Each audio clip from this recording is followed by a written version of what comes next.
Hello everybody, AlzaboHD here, and welcome back to the Game of Thrones AI Deathmatch Free-For-All. This is episode 11. Welcome back, everybody. The last episode, for a quick recap, as always. A lot of that has actually happened. The Tullys have lost Riverrun, which has, I believe, fallen in Lannister hands over here. Over in the east, Renly Baratheon was kicked out of Stormend. The house, I believe, Martell. Again, Martell and Tyrell kind of confuses me. I believe it's Martell of Dorne. The Dornishmen have taken the Stormlands, with the exception, of course, of Bronzegate, which is in the possession of Peter Baelish, which is what I'm about to talk about, because really, if there's anything that needs a recap for the last episode, it's the backstabbery of Littlefinger, aka Peter Baelish. He has declared war on the Lannisters, who used to be his friends. Go figure. Well, this is going to be a very interesting episode for you guys today, of course, because we see one of the largest houses, and I believe quite possibly the largest house. Let's go and double check really fast. Yeah. So the largest house in the game, House Aaron of the Vale, led by Peter Baelish, of course, is going to declare war on Lannisters, and I think the Lannisters are going to get absolutely massacred here. I don't think there's any chance for, you know, the Lannister line to rise from the ashes of this. This is going to be a disaster for them. In other news, what's going on? So, the Dornish have sent out a navy in order to try to take the Iron Islands of Pike, right? Well, if you guys have seen the recent episodes, well, there's a lot that's going on in the Iron Islands, or maybe not a lot at all, depending on what your perspective is. Again, I'm not going to go into the spoilers too much here, but interesting things with Pike, interesting things with, you know, Balon, Greyjoy, and Theon, but again, we won't get into that. So, what else is going on here? In the north, we see, of course, Peter Baelish is staking out his claim in the north. I have no idea why he might want to do that, but of course he's got three cities, the Paps, Arla, and Longbow Hall, all over here in prime northern territory, really. But do not worry, we actually see that Robb Stark is starting to slowly make his way up into the north. We see, of course, 2 or 3 settlers here already. Hopefully he can settle some sort of territory that's not, you know, to the north of the wall. He doesn't have a lot of space left over after the wildlings kind of went crazy and colonized almost half of the north over here. Outside of Bear Island, which again is not a bear and not an island, we see that there is some giants, I think. These are, yeah. Whoa, look at this. There's actually a custom model for these units. Very, very impressive. Giants, yeah, I wouldn't want to fuck with those guys. More than likely, they will declare war on somebody, but who, we don't really know. Could be Peter, could be, over here, Elena of House Tyrell. Of course, the Reach, going back down to the south. The Reach were able to claim one city from the Tullys, Ashmark over here in the north. But really, their house is in a period of decline. I mean, they are sandwiched between the rising ambitions of Dorne and, of course, Peter Baelish, who you really shouldn't trust, whether it be in the book, the TV show, or in this game. He's just really, I think he's actually programmed to be a backstabber. I mean, this guy, you can't trust him. He's too shifty, right? He's a bit of a shady character. Well, with that being said, let's go ahead and continue right where we left off, right? So let's go ahead and hit next turn and see the war between the Lannisters and, well, Peter Baelish, right? So everybody is kind of jumping on the bandwagon of, hey, Peter, you might have done a wrong thing. You know, Robb Stark has just denounced Peter Baelish. Of course, not too much of a surprise considering Peter Baelish loves his mother, right? I mean, that's kind of a weird plot line, right? I mean, this guy is in love with, you know, Robb Stark's mom. His mom, of course, is, well, to avoid spoilers, right? She's married to Ned Stark, right? Well, of course, you know, things change. Anyways, let's continue where we left off here. So a lot of action going on outside of here in Pike and outside of Riverrun, right? So Riverrun is more or less likely going to fall in about 3 or 4 turns. Of course, Peter is sitting in his knights and his mountain knights, whatever the difference is between those guys. I think they're like tercios from Civ 5.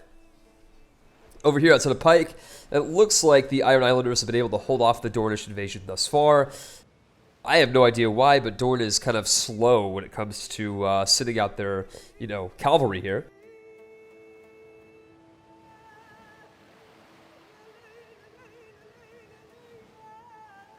Yeah, when you hear a pause of the video, it's just because I've, you know, sneezed. I don't want to, like, record that for you guys. It's a bit disgusting, and of course, I'm very nasally, as always, but let's continue. Let's get this on.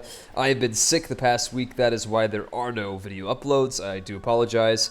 But, you know, basically every video, I'm like, hey, sorry, guys, I haven't uploaded a video in about a week. Well, honestly, I mean, I want to upload these videos as much as you guys want to see them. I'm trying to work on that as fast as I can. I'm going to do another video blog pretty soon just to show you guys how slow my internet is here. So even if I wasn't sick, even if I wasn't, you know, ridiculously congested, I have an upload speed of less than 0.2 megabytes per second, right? That is just god-awful. That is like worse than the internet speed in a third world country. Well, with that out of the way, let's take a look at River Run, right? So River Run, I predicted rather it would fall in 2 or 3 turns. It looks like it's gonna fall next turn, right? These men, these Baelish, can I say that? The Valen men, the men from the Vale. I don't really know. These guys are controlled by Peter Baelish. They are about to take the city of River Run. Let's go ahead and check it out. Let's see if it happens this turn, really. Yep. So River Run has been taken by Peter Baelish, and it looks like Olenna of Highgarden over here, she's like starting to mobilize her units. My guess is that she's a little bit concerned with the warmongering of Peter Baelish. Littlefinger is not so little after all. I mean, he's spinaling his way across the Westerosi continent here. Very, very scary. We'll have to see if the power of Dorne and the power of Highgarden is able to kind of stop his advance into the southern parts of the continent. Let's go and continue right where we left off here.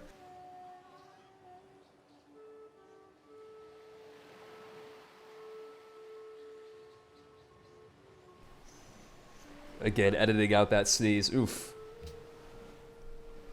Right, so over here, the Lannisters have another city that I've kind of forgotten about, the Crag, on this little spindly peninsula to southwest of the Twins. Well, that's a city I don't want to screw with, of course. This is where one of the grandest weddings in Westerosi history has taken place. The Red Wedding, right? We're not going to talk about that either. That was like season 3, though. You guys really should have seen that by now, or read it, whatever. However, whatever way you want to consume this series, right? Because I'm guessing that if you're watching this video, you probably have some semblance as to what is going on currently. But if you don't, that's okay. We don't really mind. Again, I'm trying to make this as like accessible as I can to as wide of an audience as I can, right? I mean, this is not just for you diehard, you know, Game of Thrones. Like, I'm talking to you guys, you know, the Iron Throne in your house, sitting on it right now, you know, hell, I wish I had one, right? I mean, it'd be pretty uncomfortable, but you definitely got the coolness factor to it anyways. So here we go, the Crag gonna fall to Peter Baelish next turn. Of course, that's to be expected. In the north, good things for Robb Stark, right? Good tidings. He's made his first 2 cities in like more than 600 years. Of course, because the last 4 or 5 cities that he's acquired has been through war. I'm looking at you, Lord Sport, and Red Harbor, right? Maybe even 10 Towers. Yeah, so these were all Ironborn cities that, you know, since been, I guess, reallocated to the King of the North, right? So let's go back to the south and see what's going to happen with the Crag, right? My guess, yep. So Peter Baelish has taken the Crag too. He is on fire. Look at this. He's made peace with the Lannisters, taken the city of the Golden Tooth. The city of the Golden Tooth. Yeah, say that 10 times fast. Not very easy. But look at this. He didn't even have to really stay at war for longer than 5 turns, and he has taken more than half of the Lannister territory. I believe the Lannisters only have like 1 city left, Castle Rock, which is actually in itself a very good location. I mean, look at this. It's protected by mountains, protected by hills. It's going to be hard for the enemies to take that city, which is a good thing, really. Going back to the north, what is Mance Rayder doing besides twiddling his thumbs, right? He's expanding in every direction. How far south does the wildling power go? Well, it goes all the way to Craster's Keep, which is actually not anywhere near Craster's Keep in the actual series. It should be like over here somewhere. But again, this is a video game, and we simply do not care. Let's go continue to watch what happens between Dorne and the Iron Islands, right? Let's go ahead and hit the next turn and see what happens. So going back to the south, we see that there is still a large naval fight between, well, that is a good question. Between who? Let's go ahead and check it out in the demographic, not the demographics, what am I saying? The diplomacy overview, right? I believe that Tywin is at war with somebody. No, he's not. That's weird. So Stannis is at war with the Wildlings, but Stannis is not even in the game. Robb is at war with the Iron Islands. They only have 1 city. Ridley is at war with Dorne, but really doesn't have anything. And that's about it, really. Oh, no. Dorne is at war with the Stormlands and the Iron Islands. Okay, well, Stormlands, again, nothing special there. Yeah, so let's just keep going until something interesting happens here.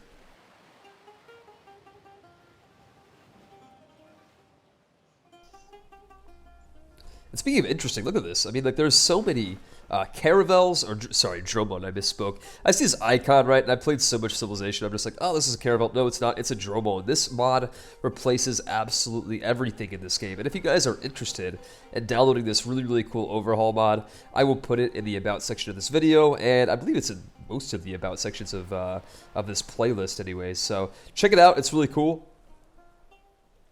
And look at this. I mean, the Lannisters are building up their navy and military again.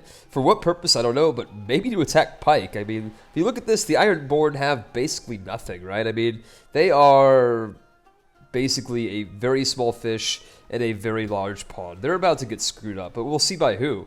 My guess is probably the Dornishmen, but they're a bit far away, and they're also a bit overextended, right? I mean, look at all these naval units. They're so far away. And just as I predicted, it looks like the Lannisters have declared war on Pike. Because, really, in terms of bottom feeders, we have two of them, right? We got the Ironborn and we got the Lannisters. These guys are on the very bottom of the bucket, very bottom of the pecking order, bottom of the totem pole, whatever you guys want me to say, whatever analogy works here, right? Basically, bad things are about to happen to Dorne. Or, not Dorne, I'm sorry, the Iron Islands. We don't really know who's going to do the bad things, but we know that a very dark wave, dark cloud, dark whatever you want to call it, is about to hit Dorne, or, God, Iron Islands. I am screwed up so bad, guys. I am sorry, right? I'm watching these episodes, the newest episodes, of course, for the TV show.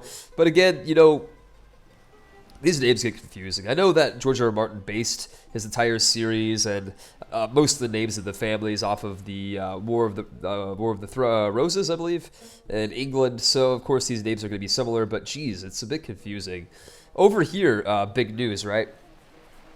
Peter Baelish has some dissidents. Some rebels have risen against the Vale. Well, more specifically, Peter Baelish. Because, again, really, who does control the Vale at this point? Well, that's a bit of a spoiler, right? You see that Peter Baelish controls the Vale. If you guys are watching the first or second season, that's not going to make any sense. Keep watching. It will all make sense. I mean, it sure as hell isn't going to be that little boy who, you know, is breastfeeding at the age of 13. He's not the leader. He is just a puppet that Peter Baelish is using for his own ends. Well, there was a spoiler. Well, I'm sorry, guys, but, you know, it's very hard for me to do this without spoiling some things. I mean, for example, I mean, look at this. I mean, Peter Baelish is... Look at this. Look at his smirk little face. Don't you just want to punch him in the face? I mean, this guy, right? I used to like Peter Baelish, really I did. I mean, he's a cunning figure, he's smart, he's intelligent, whatever, but he doesn't... Nobody, like, really can trust him, right? I mean, he's not on anybody's side except his own. He's only looking out for himself. And perhaps he plays the Game of Thrones better than any other character, right? I mean, because that's what he wants. He wants power. He wants raw power, and he wants land. He wants everything. We gotta be careful about Peter Baelish. Of course, both in this game and in the series itself. So, rebel problems are not unique just to Peter Baelish's domain over here. Looks like there are also rebels down here outside of the city of Ashmark, which is in the hands of Olenna Tyrell, right? So that's going to be interesting to see how they deal with these rebels. My guess is very swiftly, at least on the Tyrell side of the border. Going back over here to the Lannisters, they have just set up a new city, the city of Lannisport. In a very, very weird spot, I might add. I mean, it's right off of the coast of Casterly Rock, right next to Pike. I mean, they have no other place to put it. I mean, unless you put it down here, like right next to, you know, Bitterbridge and the Arbor. But I mean, again, if you were the Lannisters, what else would you do? They have basically no choice at this point. They might even have another settler somewhere. We'll double check on that in a second. But kudos to the Ironborn, kudos to the Drowned Gods. So far, nobody has successfully invaded the capital city of Pike. They're going over to the north. Looks like, again, Robb Stark really developing those cities over here. Greywater Watch, very, very interesting. It's only a matter of time before he turns on Peter Baelish. Just looking at the demographics really quick. I think he's still the lead of soldiers. He is. So Robb Stark has the biggest military in the world. Really don't want to screw with the north right now. Excuse me. So going back to the south, really nothing of note is going on besides the Dornish buildup of naval units. Of course, that's nothing new. They must have made him like Queen Elizabeth or something. They must have given him like the AI of England with the way he's just spewed out units. And I mean, I don't know 100%, but you guys can correct me in the comments below. But I don't think Dorne is known as a naval power. I mean, that's a bit of a stretch, I think. I think they're known for, you know, shagging sheep or whatever. Whenever they make fun of them in season 4, I remember they were saying that they, you know, they go to sleep. They take a bed. You know, they bed with sheep or goats or whatever. You know, I really don't know. God, it took me a while to say that. Sometimes I can think of what I want to say in my head, but then it's just like when I say it, it just comes out in gibberish. Just comes out a complete mess, right? So far, again, Balon Greyjoy having an absolute blast of a time here, keeping those, you know, pesky lords off of his island. Going up in the north again, nothing of note. When is Mance Rayder going to do anything? This guy has got, you know, thousands of battering rams. He's even got giants. But what is he going to do? He's not going to do anything with these things, right? I guess he has to get through Robb Stark first, and Robb Stark has the biggest military. So, again, he probably won't attack him. But maybe in the future he might attack somebody else. We'll keep our eye on the north. So far, again, nothing really going on in Pike. This is a good little, I guess, little break for us here. So this is people with the pointiest sticks. This is basically people who have the largest military power, largest armies, right? So Robb is in the lead, and the lowest, or I guess in the last place, is Balon Greyjoy. We're not going to include Stannis and Renly. I believe Renly still has some sort of unit over here somewhere. Where is it? Yeah, he's got a little immigrant worker trying to get a job in King's Landing. What about Stannis? Stannis Baratheon, where are you, man? So Stannis has a great admiral over here, Salador Assad. The little pirate from Season 2. Very, very cool. I like how this is like very, very lore-friendly. These names are names from the series. Very, very interesting how that works. Of course, King's Landing still in the hands of Joffrey Baratheon, the most hated king in Westeros. Let's hit the next turn and see what happens. Again, sorry for those sniffles. I'm going to stop apologizing for that, because I'm assuming that by episode 11 you already know that I have like this really bad allergy problem. It's going to go away soon. I mean, I'm leaving to go back to the United States in less than a month, my country that I come from. So I'm leaving France behind. I'm leaving this little cat behind. And, you know, some mixed feelings about that, but it's okay. You know, I'll be a little bit less allergic, a lot less sniffles for you guys in my commentary. So that's always a good thing, a win-win situation if you ask me. Doran has just declared war on Olenna. Wow. This is going to be very, very interesting, right? So we see that the Dornishmen are now in a full onslaught against Olenna Tyrell, right? This is House Martell versus House Tyrell. Who's going to win? Well, that's a good question. If it's by sea, I'm definitely going to guess that the Tyrells, or the Martells, this is the bag. Again, Martell, Tyrell, not very easy to distinguish between those two very similar names. Let's go back to the north and see what's happening.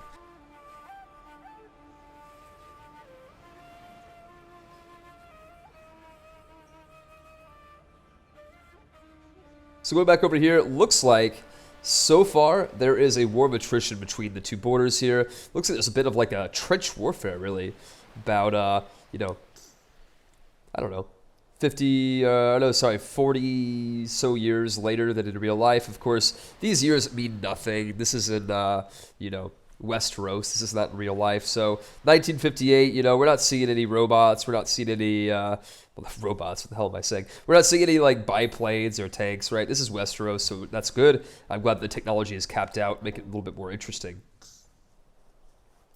And also of note, the Dornish men have set up a new city, the city of Greenstone, on this little island to the very east of Storm's End in the Stormlands. Very, very cool. So, big news. Mance Rayder has just done something for the very first time in the game. I think he's actually, before this, he's declared war on Castle Black a few times, but I mean, in terms of actually declaring war on somebody, I think this is the first time in almost 2,000 or 3,000 years that he's actually done something, and he's declared war on Olenna. So everybody is on the, I guess, hashtag Screw Olenna faction, right? They're all trying to get this land over here, this High Garden land. Well, that's a bit of a problem for our Olenna supporters. I hope that you guys who are watching don't really like House Tyrell. They're about to go down, just like the Lannisters before them. But of course, when you play the Game of Thrones, you play for keeps.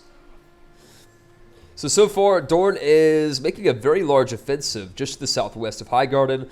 Of course, House Tyrell is sending all of their men, all of their bombardment power, all of their peasants into the battle here. This is going to be a very interesting holdout, and we'll have to see what happens in the next episode. Yeah, I'm so sorry, guys. I don't mean to leave it on a cliffhanger, but this is going to be a great episode. Episode 12, be out soon, I hope. I mean, again, as I've said earlier, my upload speed is less than 0.2 megabytes per second, which means that a video that is about 20 to 25 minutes long, which is about what this video is, will take me about a day and a half to upload. So again, this is going to explain a little bit why, you know, it's taking so long for me to upload my videos, and how I'm not uploading like 3 or 4 a day like some of these hardcore YouTubers, right? So, you know, again, this will change when I move countries, when I'm back home. I'll have a much better internet speed, and this is sad because, right, I just upgraded, there's the word. I just upgraded my internet speed here in France, and it still sucks. So go figure, you know, shame on you, France. Shame on you, terrible internet. This is not fiber. This is not what I paid for. But again, I hope you guys enjoyed episode 11. Stay tuned for episode 12, right? The Dorne are going to invade Highgarden. The Dornishmen are on the doorstep of House Tyrell's lands. And really, what's going to happen with Balon Greyjoy? Well, maybe nothing. We'll find out, I guess, in a minute. And over here, again, Peter Baelish, he cannot be trusted. So we'll have to see what goes on there. And again, Mance Rayder has declared war the first time. So a very good episode for you guys today. And the next episode will be even better, right? So again, before we end the episode, I am just going to go over quickly the demographics. In terms of population, of course, it belongs to Robb Stark.